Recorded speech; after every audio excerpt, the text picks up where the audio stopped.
Hello, I'm Misha and on behalf of my group mates, I will be presenting about situational and contingency leadership theory.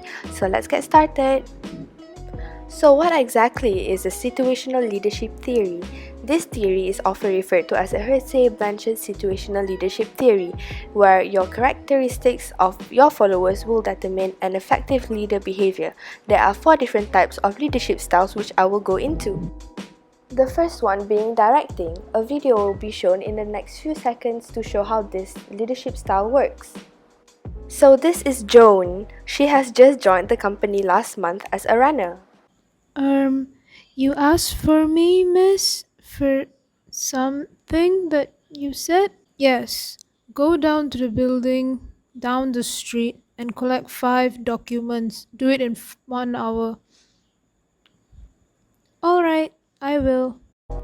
In the situational leadership model, directing is the initial or basic level of leadership style. Nearly all new employees need a more directive style of leadership. They are very formative with little or no experience in their new roles. In the formative stage, the follower is characterized by low competence and high commitment, the inability to comply with possible feelings of insecurity.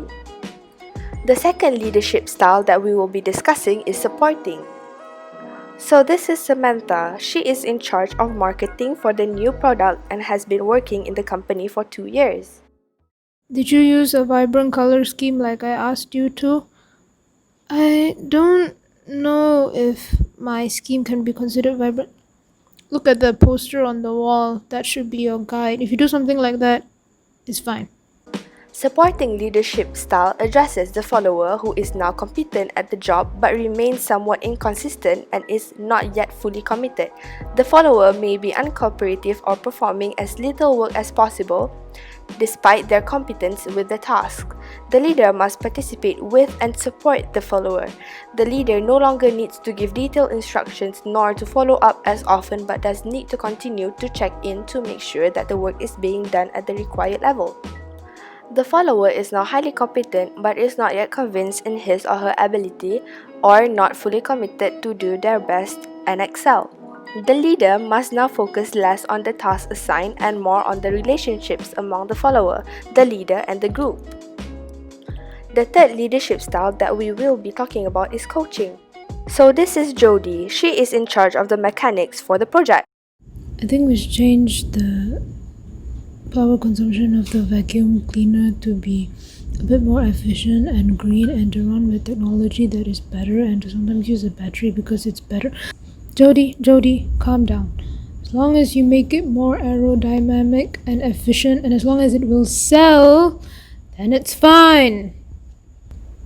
Alright, I'll see to it. Coaching is for followers who have developed some competence along with an improved commitment. The follower is not totally confident in their abilities but is getting there. At this point, the leader still needs to focus on tasks, which can still require significant commitment of time, but the focus can now expand to the developing relationship with the employee, building on the trust that has begun to develop and the encouragement that has been demonstrated. The fourth and last situational leadership style is delegating. So this is Denise. She is the assistant head of the entire project. So I will be conducting today's meeting because you said that you were going to see a client at the advertising firm that we outsource to. So it's okay. I have already corrected the files that needs to be used for the meeting. Indeed, this next client is going to be a very tough one. It's just giving me a headache thinking about what to do about him.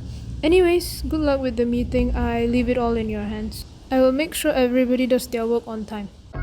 The goal in delegating is to create a follower who feels fully empowered and competent enough to take the ball and run with it with minimal supervision. The follower is highly competent, highly committed, motivated, and empowered. As a leader, you can now delegate tasks to the follower and observe with minimal follow-up, knowing that acceptable or even excellent results will be achieved. There is low focus on tasks and a low focus on relationships. There is no need to compliment the follower on every task, although continued praise for outstanding performance must be given as appropriate. Now let's move on to contingency leadership theory. So what is this theory about? Contingency leadership is a theory that states a leader's effectiveness is contingent upon how his or her leadership style matches the situation. Considers that a leader's leadership style should match the right situation. This theory can be separated into two types. The first one being task-oriented behavior. Now let's look at how this behavior works. So this is Tori, she is a dance coach. So, as you all probably already know, the semi-finals is in 2 weeks and we have not perfected this routine at all. And to top it off, the icing on the cake, one of you has decided not to show up. You're late! I have reason. My grandmother was sick and she needed to go to the hospital and I don't care! Get in line! Task-oriented is an approach in which a person focuses on the task that needs to be performed in order to meet certain goals or standards. Task-oriented leaders delegate assignments, set clear processes, and issue deadlines to ensure all team members remain focused and deliver their part of the project within the designated time. Managers who use this style develop a structured workplace with clearly defined priorities and schedules. The second and final leadership style in contingency leadership theory is relationship-oriented. So this is Angelina. She has replaced Tori as the group's dance coach. So for this next step, what you want to do is to spread your arms out before you do the turn and then decide to turn again and then strike the... Sorry, I'm late. I woke up late and then I had to get juice. You woke up? Okay, whatever. Just join the line. It's okay. You're pretty much on time. A people-oriented leader focuses on creating overall success by building lasting relationships with employees. This type of leader does care about tasks and schedules, but he or she believes that work culture is more important. Leaders who place prominence on their team's well-being are considered people-oriented leaders, and this comes with a whole host of implications in the workplace. Thank you so much for watching, and I hope that you are able to identify and understand situational and contingency theory a lot better now.